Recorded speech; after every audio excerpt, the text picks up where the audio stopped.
same time, even though I'm sharing a screen. That $5,000 bonus is still around, you said, for people applying for this award, right?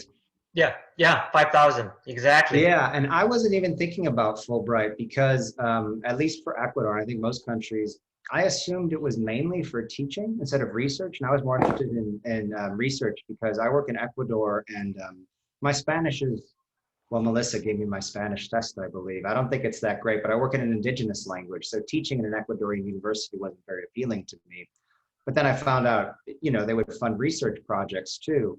And then when I found out that the university would give you $5,000 check that you could spend in any way you want, I was like, might as well apply for this grant. They're trying to incentivize us to apply for all these awards so we move up the research rankings and stuff. So that really pushed me over the edge and got me to look a little bit more closely at the Fulbright Core U.S. Scholars Program as something worth doing. And lo and behold, I got the award, which is amazing. So this is just a slide on my current grant. It's about history and value and the shamanic practice of the indigenous Amazonian people I work with who live in Ecuador. It's entirely for field research. There's no teaching involved at all. And it's also something called the Flex Award, which is involved for, some, I think, an option in some countries, but not all. This means you can split the 4 months up over 2 years. So I didn't want to use a semester or a year for research. I wanted to save that up to get some time off for writing the book I hope to do out of this. So I proposed to do 2 months out of each summer in 2019 and 2020. 2019 went great. 2020, of course, nobody can do anything this summer. And thankfully, Fulbright in Ecuador is super understanding and said, well, you can just do it next year. Hopefully, if we can't go next year, they'll let me put it off to the year after that.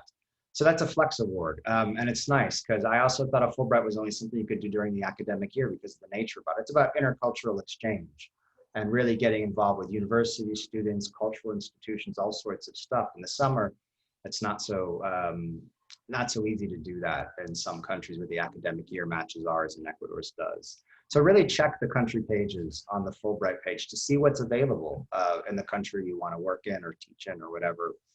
So I just wrote together some tips. A lot of this comes from both writing a lot of grants, and I also review a lot of grants for different funding agencies. Everybody knows this one, readability. Fulbright, you're having country specialists. They're not going to know what you're really into theoretically in your sub specialization of what your discipline is, especially if you're a researcher. So write accessibly. Also, they're interested in you as a communicator. This is the whole point of Fulbright, is to create intercultural communication between the US and other countries. So let them know you can talk to people and that they can understand you. You have that ability to be a good communicator. Anybody who reviews applications for funding agencies, dozens, hundreds, if you see some horrible prose, you just want to throw it out the window, of course. So this counts for anything. It's just very general stuff. I just reviewed a bunch for the Woodrow Wilson Foundation, and it was really annoying how poorly written, how jargon-filled so many of them were. So don't put the reviewers through that. At the same time, if you're doing a research project, the ultimate point is to publish something. So you don't want to quote unquote dumb it down too much. You want to let them know you're a serious researcher and that hopefully you can publish the research you do while you're on your Fulbright. Now, this is something I did, and I'm not sure about the other people who are going to be talking. They tell you on the application instructions very clearly what they want you to say in your application statement. I only applied for it once and I was successful, so I imagine what I did worked well. And I followed their exact structure to the extent that on my application statement, whenever they had something listed on what they wanted to talk about, I actually used that as the subheading. The title, kind of the abstract under the title. Then they asked for qualifications. So I had a whole paragraph or two on my qualifications. What was your scholarly area or topic? That was, what I do in anthropology. They have a whole question like, why this country? So I had a paragraph, why must I work in this country? Research feasibility and methodology, and then dissemination of research. So those were my subheadings, and it made it really easy for them to understand and know that everything was in that application that they were looking for. Also, I'm obviously a social scientist. It's open for artistic exchanges too.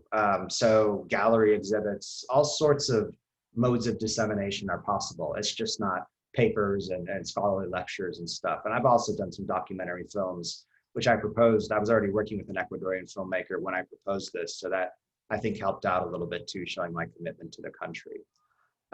What I mentioned before talking to Suk, I think, I don't know if it was Whitney or Melissa said, having a good host institution and for many countries is necessary. Without a letter from a host institution, you cannot apply.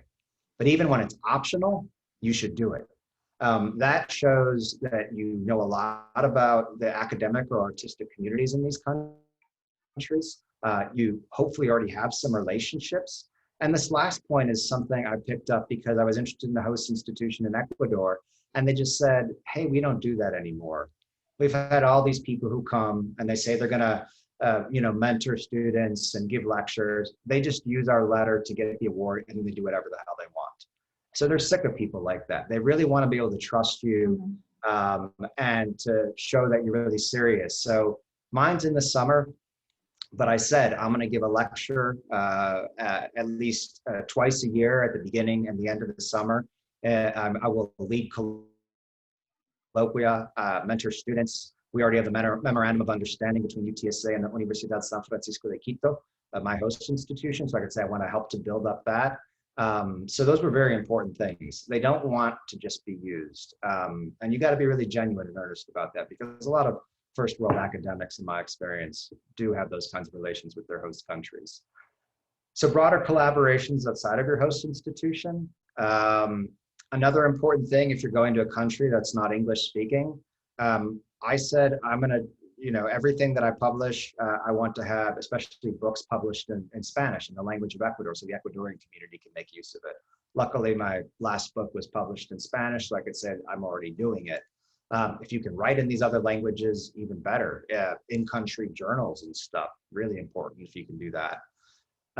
Part of my relationship with Ecuador is a very strong tie with an indigenous nation, the COFON, that I've been, an activist and an advocate for many years. Just wrote a grant to get 6 COFON students higher educations in Ecuador, MAs and undergrads, and actually brought 2 COFON students to the university, to UTSA, for our doctoral program, and they're Ecuadorian citizens. So like, oh, this guy really needs, really wants to develop ties between Ecuador and the United States. And that's outside of the host institution, but it shows intercultural communication. And one of the things that I talked about last summer when I was at Fulbright with the head of the commission there was like, giving a talk at the Fulbright Commission itself in these countries, not at your host institution. That's something I did before. There's all sorts of, the French Académie Française or whatever at Quito, Ecuador. Give a talk there at the Spanish consulate. Anything. The more you can show you're interested in sharing what you're going to do outside of your host institution, the better. And this is my last slide. Probably already gone over. I'm sorry about that. My sense is, I could be wrong, that Fulbright likes stuff, as I said, to happen during the academic year because there's more students and professors around. So if you're going to propose a summer project, make sure you put that extra effort in to showing that you're really going to do all you can to strengthen that relationship, both with the host institution and other universities, museums, art galleries, film houses, or whatever in that country. Because if you're just going to go there, do research, and establish no strong relations with the host country or associations or academics or students within it, they're not going to want to fund you. So anyways, those were my tips that I just thought of yesterday. So I hope that was helpful. Oh, now let me get rid of my stop share. All right. Yeah, thank you. Yeah, sure. Thanks for sharing. Now, next to Dr. Chappell. Then, and after all 3 presenters, we can really have all the Q&A time. Yes. Dr. Chappell, can you share your screen and then get started?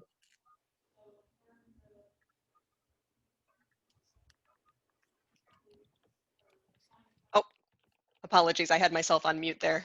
Technical difficulties. Yeah. Is everyone able to see my screen? Please feel free to holler if you can't.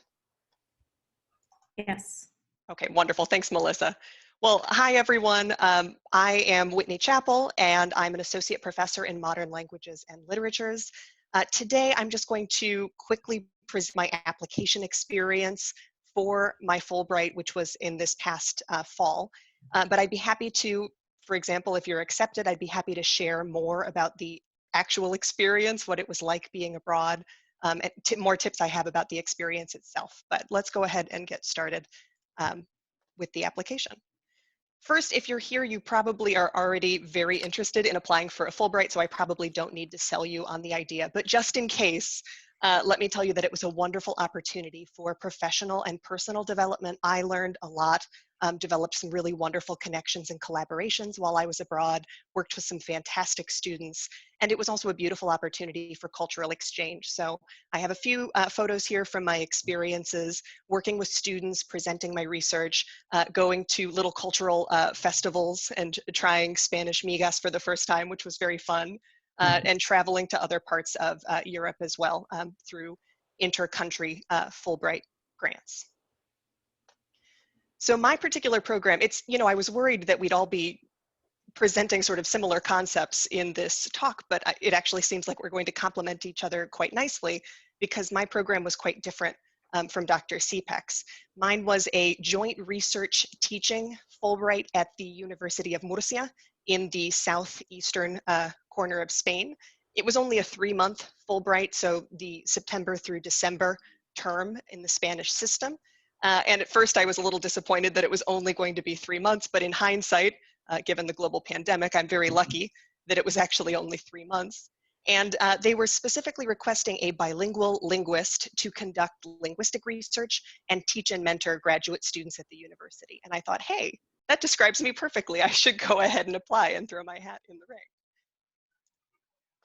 For my particular program, the only things that were required, I've listed them here. If you're considering applying, I believe you have about a month until the application is due. I believe it's September 15th, which is the deadline. It's not as intense as a lot of other things in the academic world that we apply to, so I would go ahead and do it. Worst case scenario, they don't forward your application along, but you can try another year. You already have some of your materials developed, and you can use those as a base at another time. And best case scenario, they accept you and you have a fantastic life-changing experience. So, and you get $5,000 from UTSA. So I would say go ahead and go for it. You've got nothing to lose. So I submitted the program application. You have to fill out the program application for the Fulbright US Scholar Program. As Mike said, a letter of invitation is sometimes required, sometimes recommended, but I would always suggest including a letter of invitation. It shows that you're working with the host university and have already formed positive and meaningful collaborations with them.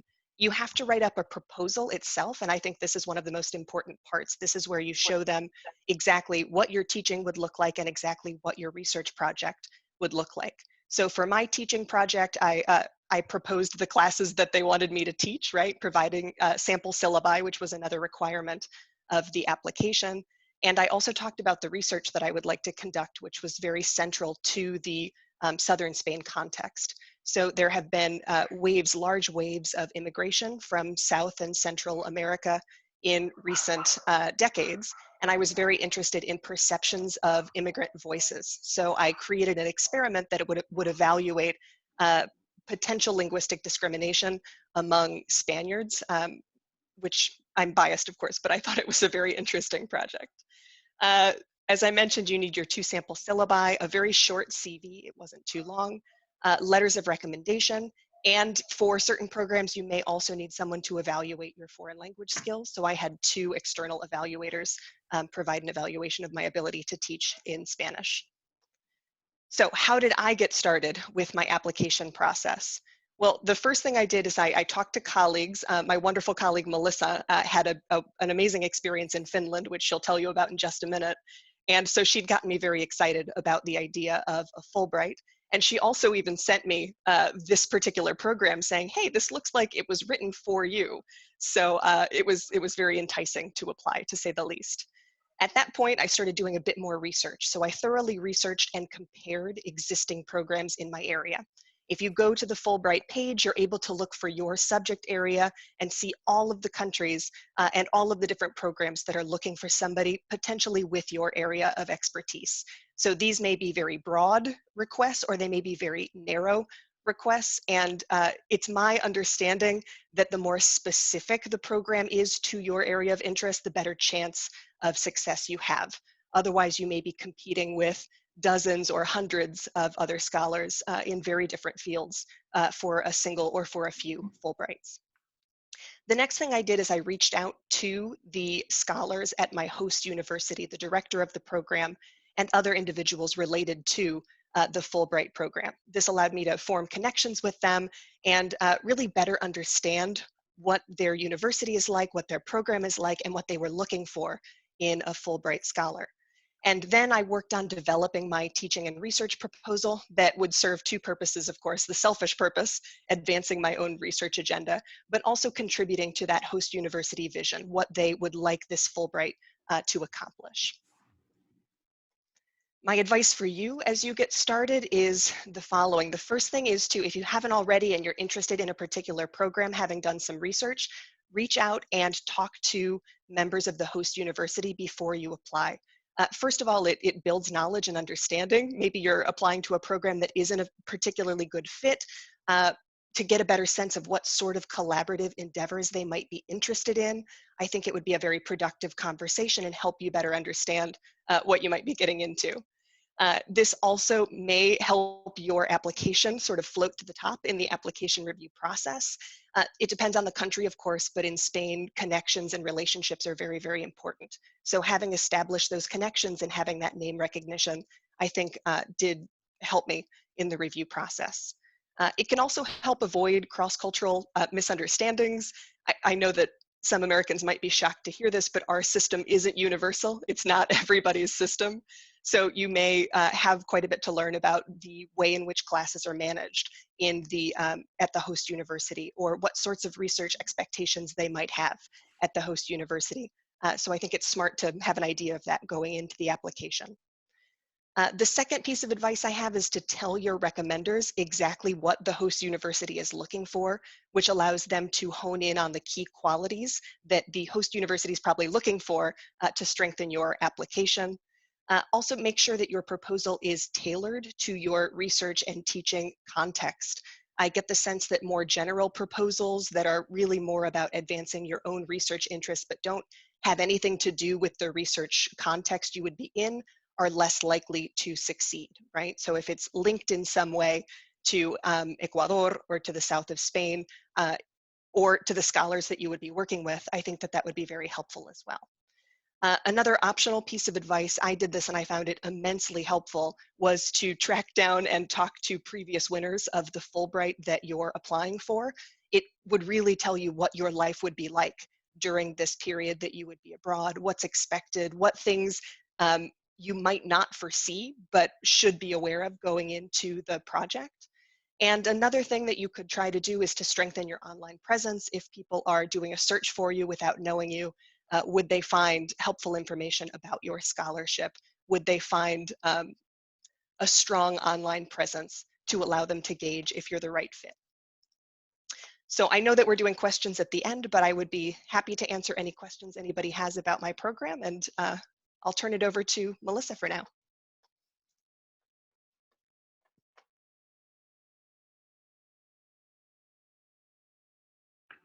Hi, everyone. Can you hear me? Yes. Okay, good. Thank you. So, Dr. Kong, are you able to bring up my slides? In the end, I am not technologically savvy enough to react quickly sometimes to the exigencies of our new life online.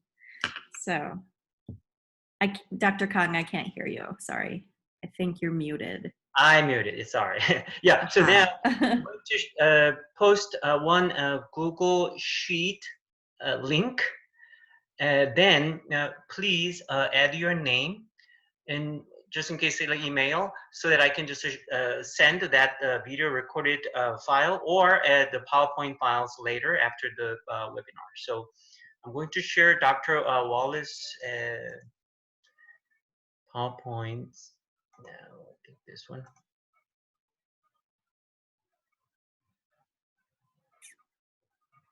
Okay, Dr. Wallace, can you see that? I'm seeing a big black screen right now. Are you guys seeing it? It'll come up. Okay, So it says that you've started screen sharing. Sorry about the delay, everybody. This is my lack of Might take, digital dexterity, I'm yeah, afraid. I think it'll take just a second. Okay, great, there it is. Okay, good. Thank you. Good, can everybody see the presentation and hear me all right?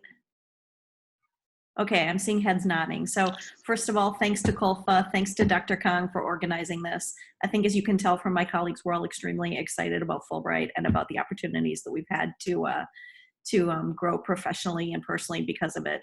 So I'll just say very quickly to those of you who don't know me, I teach in the Department of Modern Languages along with my colleague, Dr. Chappell, who you just spoke to.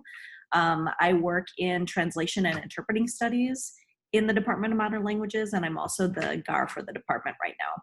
So I've been at UTSA since 2013, and my research is a really, really sort of unusual area in the United States because I look at certification exams for court interpreters. So basically the mechanisms that both people and, well, I'll say people, the mechanisms by which people become certified or accredited to operate as court or legal interpreters or translators.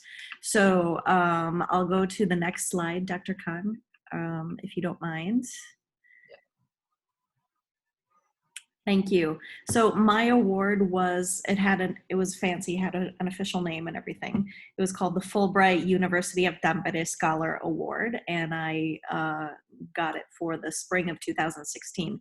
So I actually arrived in Tampere, Finland. Tampere is like the third largest city in Finland. It's very industrial. I arrived there in January in 2016, so it was nice and cold and dark, and honestly I had been craving that because I'm from Wisconsin and I really just needed to feel some cold in my bones again, so it was a perfect fit. So we'll go on to the next slide. I think you'll hear many of the things that I'm going to talk about today will echo my colleagues' comments and tips, but I'll just go over a couple of things really quickly. So about the award itself, like Dr. Chappell said, I can see that the three of us are talking about three very, very different destinations and university cultures and award sort of profiles. Mine was sort of the traditional core that was open to scholars at all different levels of their careers, and it did involve teaching and research. And as Dr. Chappell mentioned, our systems are not universal, and so I didn't really realize how absorbing the teaching part was going to be. I wasn't really prepared for that. I thought I was going to be doing a lot more research, but teaching culture in the university where I ended up in Finland meant, I mean, you go to work every day, all day, for one thing, which we're maybe not totally used to. We're used to sort of floating around and doing our work in different ways and in different places. So, you know, we would take our meals together and take our coffee breaks together and spend all day, every day together. That was a really nice experience. I put a lot into teaching that semester. So it was a combined award. And the reason that I was drawn to it in the first place is, first of all, because it was actually the only award in the Fulbright catalog in the entire world that specifically mentioned translation studies at all. And that's just because the award appealed to people who could apply for any of the 9 schools or colleges in the entire university. And they had, not anymore, they did have a School of Language Translation Studies and Literary Studies in the university. So it was very, very exciting.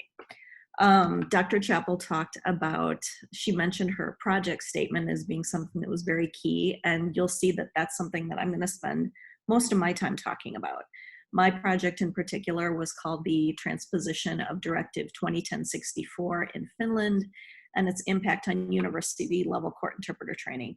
But all of that really is to say that there was a European directive that was supposed to go into effect in 2013, which was essentially geared toward guaranteeing quality language access for non-majority language speakers in criminal proceedings in all the member states. So it was a really big deal. It meant that all the countries across Europe all of a sudden had to figure out ways to train and certify court translators and interpreters for the entire for extrajudicial proceedings as well as criminal proceedings. And it meant, of course, that some countries had a lot of work to do. So it was very, very interesting to see how this was gonna pan out. And a transposition of a directive simply means the implementation of the directive. And the reason that I even chose this is because I was working around this period of time, I was working heavily in the area of European law and policy as related to language access. And Finland actually turned out to be actually, it couldn't have been better. It was just absolutely the perfect place to look at what was happening. Why? Because they were actually implementing the law, unlike almost all the other member states of the entire European Union. So they were a very, very interesting sort of crucible at the time. So Dr. Kung, if you wouldn't mind going on to the next slide, please. I won't spend too much time talking about this. I think we all know that when you go abroad on a Fulbright, you are invited to talk everywhere. You should be prepared to say yes to everything. Visibility is extremely important. Dr. Sipek talked a lot about intercultural communication and relationship building, and that is all extremely, extremely important. This is a Fulbright. This isn't just a sabbatical where someone pays you to go and do your research, but you are actually there to be building relationships and cultivating opportunities for your colleagues and your students for the future. So the impacts and the benefits, we all know that, we have to write some articles and, we have to produce certain deliverables, but in my case, I got particularly lucky because I got to keynote at an international conference and met contacts with whom I worked on my first edited volume. It helped me develop a really stronger desire to work for Fulbright's ends here back on my home campus. And it also led to a really interesting consulting opportunity with a group that I met there, funded by the European Social Development Fund, that was working on court interpreter certification schema for speakers of non-majority languages, which is always a problem or a challenge. So in the last slide, though, I'll speak specifically about the application process, which I think people are most curious about. And I will say that everything that Drs. Sipek and Chappell talked about, I would strongly, strongly emphasize. They talked about the letter of invitation. I didn't even mention it here, or the letters of recommendation, although they're both extremely important. But the letter of invitation is hugely important for all of the reasons that my colleagues talked about. What I will say is that I think that the feedback I received indicated to me that my project statement was particularly strong because it was extremely specific and was very, very, very, very focused on that institution and that country and that moment in time. And that's really the biggest piece of advice that I would give anybody.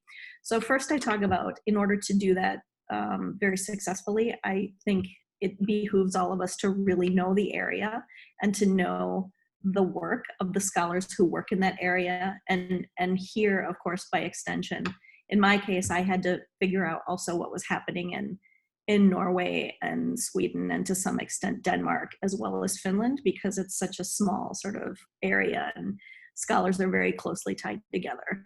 So learning about current trends in research and higher education before writing the project statement for me was extremely beneficial. And in the project statement, I really tried to show very, very direct relevance. Dr. Sipek talked about this too, I believe, about why this country, why this university, why now, and why Fulbright, right? I mean, and that the why Fulbright part is actually very important. I talk about it in the next point, or the one below, in the sense that, as I said, this is a relationship building commitment, and I think it's important to think of it that way. In terms of direct relevance for the country, I really hit the jackpot just in the sense that Finland, what was happening in terms of Finnish law and higher ed at the moment was just perfect. The timing was amazing. So I was really able to talk about tangible benefits and tangible ways and tangible relationships that I could connect with the National Professional Association, with academics all over the country, with people working at adult education centers, and basically, like I said, I talked to everybody who would have me. The semester I was there, I traveled all over the country, talked to graduate students, did a lot of teaching. I did a lot of teaching at the local community college, also as a guest. And so I would say, keep in mind the fact that you will be expected to be extremely visible and extremely involved, and that you should be cultivating relationships that will have an impact and a benefit on everybody further down the pike. So with that, if you're thinking about applying, as Dr. Chappell said, I think you've got a team behind you. Those of us who know of each other have been, I think, really cheerleaders for each other. So we're very happy to read your project statement and give you feedback, and answer any questions you might have. So thanks. Thank you. Thank you, Dr. Wallace and all three presenters. So from now on, it is open to all of you. I think you can really unmute your microphone and then ask just the questions, or you may post your question in the chat box. So let's just get started. In the meantime, I'm going to post that Google Sheet link. So just click and then put your name and an email address there, so I can provide all that information later. So please, anyone, but I can just tell you, yes, you can do it. I mean, you are all eligible. I mean, you are just ready with all that information if you have. So you can just do that within 4 weeks, that US Scholar Program deadline within 1 month. So somebody asked, like, are the Fulbright ever for more than one semester? I think they're 3 to 4 months. Mm-hmm. I'm pretty sure, but I could be wrong. They can range up to a Mine year. could have been, yeah. Really? Then Yeah. Ecuador is 3 to 4. Yeah, it's so specific to country. It's very interesting. Yeah, and to the award. Sorry, Yeah. Dr. Chappell. Yeah. I was about to say the exact same thing, that if you browse the Fulbright website, I think you'll be surprised by the range of desires that different host universities have. It may be very short, it may be an entire year that they would like you to be there, or you could even propose the range that's most appropriate to you depending on the program. Mm-hmm. Okay, I have questions. Yes. So does anyone apply for the global award before? Because I look at online, I still confused about, for example, if you get the global award, so you have to finish your research and teaching in 1 year, one school year, or can be done in 2 years if it's multiple times visiting.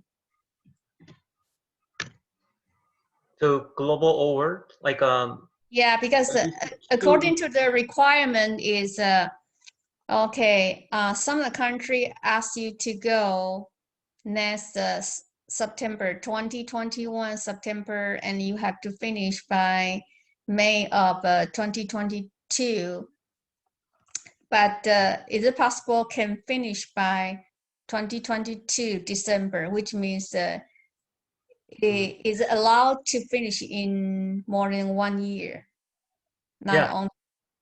Given my kind of attendance at other workshops, Fulbright workshops, some past awardees, they requested extension. Then I think that they were accepted. So if they had to stay longer, I mean, they were able to do it. That's what I understood. But for the proposal, on my proposal, can I just request I want to conduct my research and teaching out there in spring semester of 2021 and the fall semester of 2020. Wait, hold on. Sorry. Sorry, it's not 2021. 2022, sorry. 22, can I request to finish the research and teaching in fall and spring of 2022?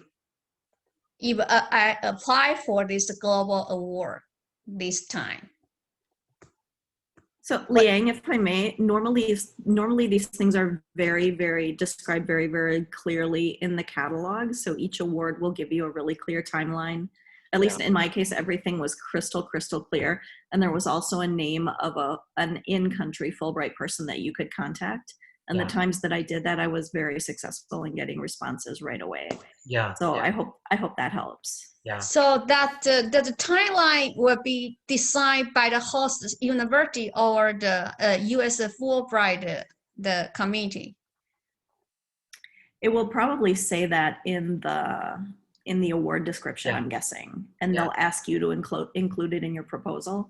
For example, I think in the case for Dr. Chappell and I believe both of our awards said our proposals could be for a semester or for a year. Is that correct? Oh, It was in my case anyway. Yeah, mine was very specific. It was only 3 months and always only 3 months. So I think some programs have a range and some are incredibly specific. Right. Whitney, you said the 3 months. What do you mean? I thought you went there for 1 year. No, my program was from September to December, and all of these programs are different. So it's difficult for us to sort of talk about all of the programs in broad terms. The thing that everyone would need to do is find a specific program and read the exact requirements for that program. And as Dr. Wallace said, I think this is a brilliant idea. If you're not sure if the language isn't crystal clear, but it's probably crystal clear on the website, contact that person, that name that's given right on your Fulbright description, and they'll be happy to help resolve any questions you might have about that specific case. Okay. When we have a host institution in mind, we can choose that host institution, correct? Not like only those host institutions should be on, like on a list of Fulbright. Sometimes they have lists. Ecuador has a list of acceptable host institutions. It's like 20 long at most of the main universities. But I don't know if that's the case for every. If you wanted to work with a host institution that's not on that list, I don't know if it's possible in every country. I see. So that means on the Fulbright website, it has all that, host countries and host specific. institutions. I wanted to say to Liang's question, when I was doing Fulbright as a graduate student, there were year-long awards, but I wanted to do fieldwork for 2 years. And I think in most countries, or at least in Ecuador, the Fulbright Commission, it's a big institution. They can be so helpful with visa stuff and all sorts of things. And they totally made it easy for me to stay for an extra year, even though the award was only for 1 year. It was so cheap in Ecuador, especially where I was living, I could stretch it out over 2 years.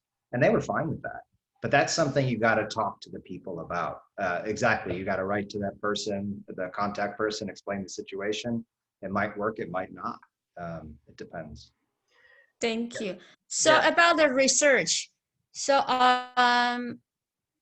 so my research is going to actually I'm thinking about the global award is because I know that's very competitive because I attended their webinar yesterday, and the webinar host, she mentioned that the global award is most competitive, but I don't mind with the competition because my research is going to do the comparison with the data from 2 different countries, non-English speaking countries.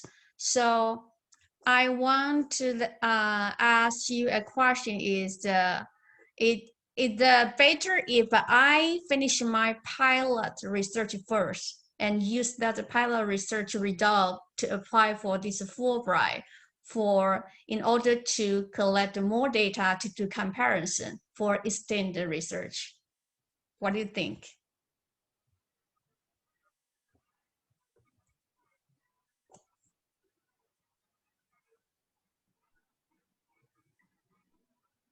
Yeah. Liang, sorry, I was just gonna say, if you ever want to brainstorm about specific ideas for your project statements, I'd be really happy to meet with you. We could do that privately sometime if you'd be interested. Yeah. Sure. Thank you. Yeah, another question, how did you navigate the letter of invitation, or what specific discussions and processes did you go through with the host institution to craft that letter? So like contacting host institution, that's an important step. I mean, I think the most important step, prior to your actual official application, right? Yeah. So all your research you have been, you have all the research you guys have collaboration with the host university before when you went there. That is your first research or is extend research?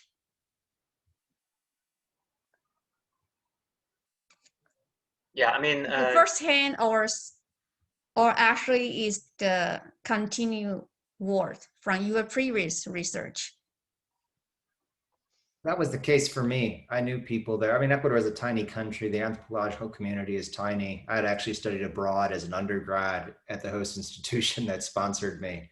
But I contacted multiple ones, and you just write to them. There's a thing called a letter of intent. You write to the institution explaining what you want to do, and they'll talk about it. They have people at the institutions, and they may or may not be interested for one reason or another. It was a very long conversation with me. It was very productive. Yeah, I don't think it's necessary that you have strong relationships beforehand. I think it helps, but it's not necessary. That's for sure. so given our professors, presenters are mentioning in, communicating with that person in charge in Fulbright is very important, in Yes. that, because you will come up with some questions, definitely. Even though it is a clear description, sometimes you just come up with some questions and then just go, you confirm it, with them, and then you just proceed with that. Yeah. Right. That was very much my experience too. In my particular program, they provided a contact at the host university who's the director. So I wrote to the director of that program. I attached my CV. I had some questions like Dr. Kang is suggesting. And I said, here's what I'm tentatively thinking for, a research and teaching proposal. What do you think of these ideas? Do you have any suggestions to strengthen it? Is there something in particular that you need at your university that I might be able to provide? And that's a good way to kind of feel the terrain and get a sense for what they want and if you'd be a good fit for what they're after. Yeah. Yes, Thank you. please. Yeah. Any other questions? Because at the end of this webinar, we have our grant coordinator. We have senior coordinator Jana Gonzalez. She's going to just tell briefly, just in 2 minutes, that how you're going to go for it. Like, say you first complete that UFO form and then doing next, that kind of very simple processes. She will share that with us. So, anyone else, please share that. Yes. So I do see that there's another question in the chat about that says Fulbright doesn't pay very much. How did you negotiate your releases, your UTSA salary for those who didn't go in the summer? And again, I would say this is so award dependent. I happened to go to I had an award actually that paid a lot more than I make now, a lot more than I make here. So you never know. I would just say, like, all of those things, I wasn't in the position personally where I had to negotiate that because I got a good salary over there, but maybe others of you have some insight about that.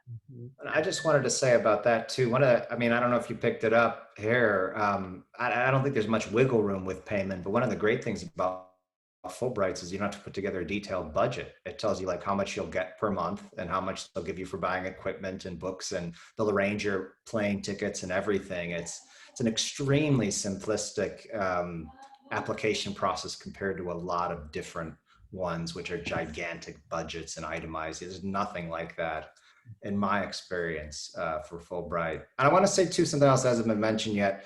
Fulbright is this U.S. State Department. In some contexts that's helpful, and some it's not. I work right along the Colombian border in Ecuador, where there are some political problems. So the security assistance was quite nice, and you would not have that with any other funder. They go in, talk to the head security guy at the embassy. He knows the chief of police in the border city where I am. I get his cell phone 24/7 if anything ever sketchy happens. It's just a really nice infrastructure. So anyways, another reason to apply for Fulbright if you're okay with getting State Department money. So, yeah.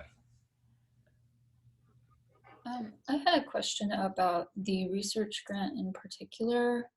So it's reviewed by country specialists, but it also needs to be very specific to the field you're working in. Could you guys maybe speak to how you wrote that in a way where it is still appealing to those non-technical people or non-technical reviewers, but your host institution would also still be comfortable, you know, accepting this project and they understood your project? If you could maybe elaborate on that. Well, I'll just jump in here. I mean, I mentioned that, and you know, I was lucky in my host institution. There's some anthropologists in my field that I knew, and I think I could speak to them with a high. They weren't reviewing my application, but you know, I think, and this goes for any award. There's so much interest in making the humanities and social sciences more accessible to the public at large, that if you can't explain what you're up to somebody who doesn't have a degree in what you do, there's probably something wrong. And it's a hard skill to cultivate, still saying, you know, making it seem like you know what you're talking about, right? I'm not sure what the greatest resources are to go for that, but it's something you really need to aim for Fulbright. I think it's really, really important, and especially because of the review process. And then it is all about, you know, cultural exchange, and not just with a couple specialists, with the whole country and academic community and our artists and everything like that. So it's something you really need to push for here. I don't know if Melissa or Whitney has anything to add about that. Yeah. Yeah. It's never a bad idea to be able to tell your story to a toddler. Yeah. Yep. So, and that's all I'll say. Sorry a very to cut you off, Whitney. intelligent toddler. Very intelligent toddler. Actually, Dr. Right. Wallace and I did something. We first did this for tenure, and I also think that it's very helpful for the Fulbright proposal.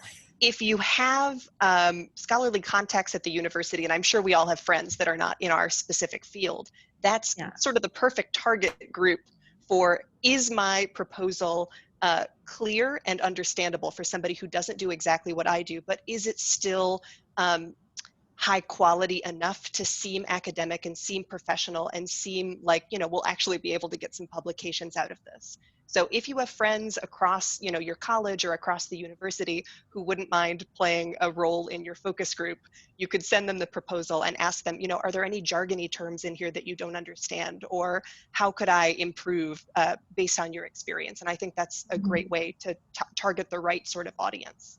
It's a good idea. Well said. Good idea. Yeah, that makes sense. Thank you, guys. Yeah. Thanks. Yeah. Yes, please. Any other questions? If not, I can just ask Jenna to share the processes, how we typically do when we apply here as a UTSA faculty. Good afternoon, everyone. My name is Jenna Gonzalez. I'm the COFA Senior Grant Development Coordinator. And in terms of processes, I can assist you with first brainstorming. If you want to go together through the award catalog, I'm happy to do that with you. We can talk about the timeline and then also go down a checklist of requirements. In addition to that, the process would involve the routing form through the Office of Research Support. So I can share that link with you. It's a very brief WUFU link.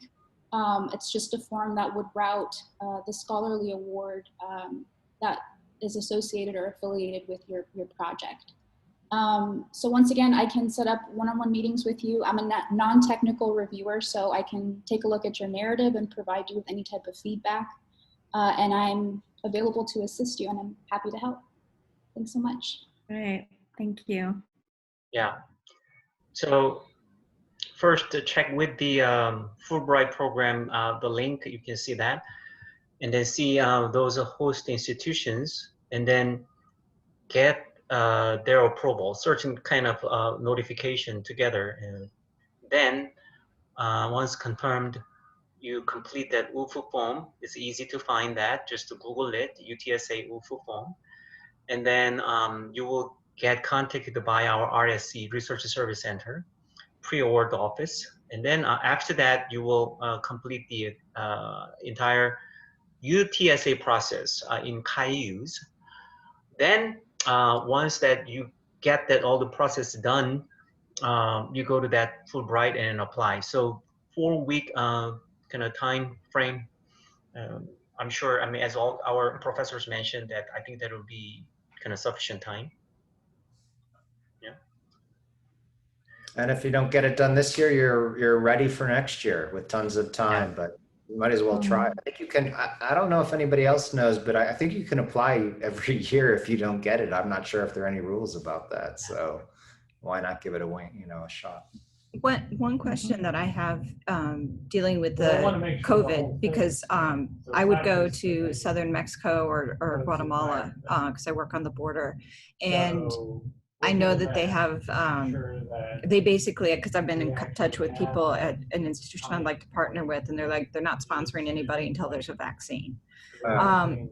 So if we were to apply this year, is there like a chance that, like what happened with you, they said, well, don't worry about it, you'll just, wait until the outbreak's under control and then we can fund you? Or like, do you have any idea of how that works? I bet they would do that. If the money's on the table and they've got it, and they're pretty sure, within a year, there's a good chance. I mean, I would ask the coordinator there for that country, but or I don't know which country if it's on the border, but my sense is it's possible. I don't think they're putting everything on hold, because for all we know, January, everything could be fine again, right? That's our government's position. Okay. So, they can't really. Only if you drink the Kool-Aid, but hey. Yeah, I'd try it. Yeah. Okay. Yeah.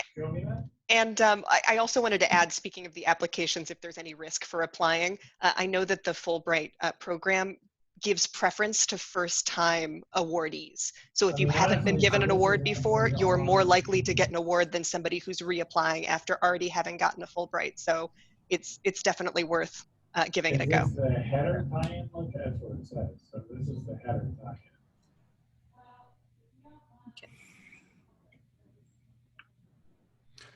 I just want to chime in here. I mean, if we have a few minutes, it's interesting to hear, I always say first names, but Dr. Chappell and Wallace, that you can really look at this. Like, I have a very strong tie to a country and a community in that country. It's the only place I will ever do research. I didn't even think about looking for topics or certain kinds of projects. I mean, it really opens up a whole different way of engaging Fulbright. I didn't even think about that. It's really interesting. And I don't know, we need to make people more aware of this, I think, in COLFA, that it's just not a country to country or a topic, because it's a new way of thinking of projects, right? You could see something, they're like, right. Oh, I am interested in that. And all of a sudden you've got a new idea for a teaching or research or whatever that you weren't even sure about. You had this great fit, so that is totally new to me. I didn't even think about that. I've been doing this for a while, so. No, I think that's definitely true. I mean, my orientation has always been towards Spain. That's where I did my doctorate, and that's where my conferences are, and my colleagues and my collaborators. And honestly, I mean, so many parts of this are so serendipitous, and I could tell you 1,000 anecdotes, but on a lark, my husband was looking through the catalog of awards, and he's like, you should totally go to Finland. And I'm like, okay, why not? So, yeah. Yeah, and it's been wonderful to learn more about the Flex program too, because to be able to go back to the same place 2 summers in a row is pretty fantastic. And I didn't know that much about the Flex program. So we're learning a lot here too. Yeah, there are just so many opportunities with Fulbright that it kind of boggles the mind. And from what I've heard, the funding is still there from the US government for these programs. I haven't heard about cuts from the people I know, so that's good. If there's gravy there, you better get some. Especially when there's $5,000 cherry on top. Yes. For the people who did it after that. Yes, which is new. Good incentive. Sorry, Melissa. Yeah, it is still. I miss that. I know, it's sad. Yeah, UTS is encouraging, and then now I think it's really timely that not too short, not too long, like just about 4 months. I think you can do it if you are willing to do it. And like I said, we got good tips here that we just keep communicating with that person in charge in the scholar program. They are very responsive, so you can get help and then kind of carve out some unnecessary things in the process, and you complete it. Yeah. So yeah, please. Can I ask for one more question? Mm-hmm. Sure. So I wonder when you looking for the host university, do we need to looking for somewhere that have exact the same or similar the discipline we are teaching right now at UTSA, or is the matters? I'd say my advice would just be to think strategically, right? Like, where do you think you would be the best fit given what they're asking for, or what you could propose, or your collaborative abilities with some other host university? Where do you think you're the best fit, and where do you think you have the best chance? So going back to what Mike was saying earlier, most of my linguistic research is on Central America, and I've worked quite a bit on Costa Rican Spanish. And in order to have a Fulbright in Costa Rica, I would need to propose my own linguistic project, but I would be competing with biologists, I'd be competing with engineers, I'd be competing with a wide range of people going for a small set of Fulbrights. So that's kind of why I geared my application toward a different context, where I thought, hey, they really want a linguist here, so my chances are probably much better. They want a linguist with my profile, and I could very easily transfer what I've already done in Central American Spanish to a new context and expand the focus a bit of what I've been working on. So I would say, think strategically, whatever makes the most sense and gets you the best chance of getting that Fulbright. That's a great point. They tell you on each country page how many awards they give out of every discipline for a country. Like Ecuador, it's 4. I mean, Costa Rica, it's probably 4 too. Whereas Spain or something, maybe much more. You're gonna have more people applying, of course. So it's really useful to look at that and think about it. So. Thank you. Thank you. Thank you so much. Here, I hear Dr. Johnson wants to, if you can, to look at your applications, how you did. Hope our presenters, if you're willing to, you can share that with Dr. Johnson. Yes. So anyone else? I appreciate your time today. Hope this really was beneficial for all of those who you attended, and also really appreciate 3 professors attended today and then presented and then willing to share their experience for the benefit of UTSA and COFA faculty. So I recorded this, so I will share this. I will send it to all of you, that video link, and also PowerPoint slides just per request. I will also share that as well. So anyone, then much appreciate your time, and have a good rest of the day. And then have a good semester starting next week. Great. Okay. Thank you for organizing this, Dr. Thank Khan. you. Thanks a lot. Thank you. Good luck with Bye, your applications, everybody. everyone. Yes. Good luck.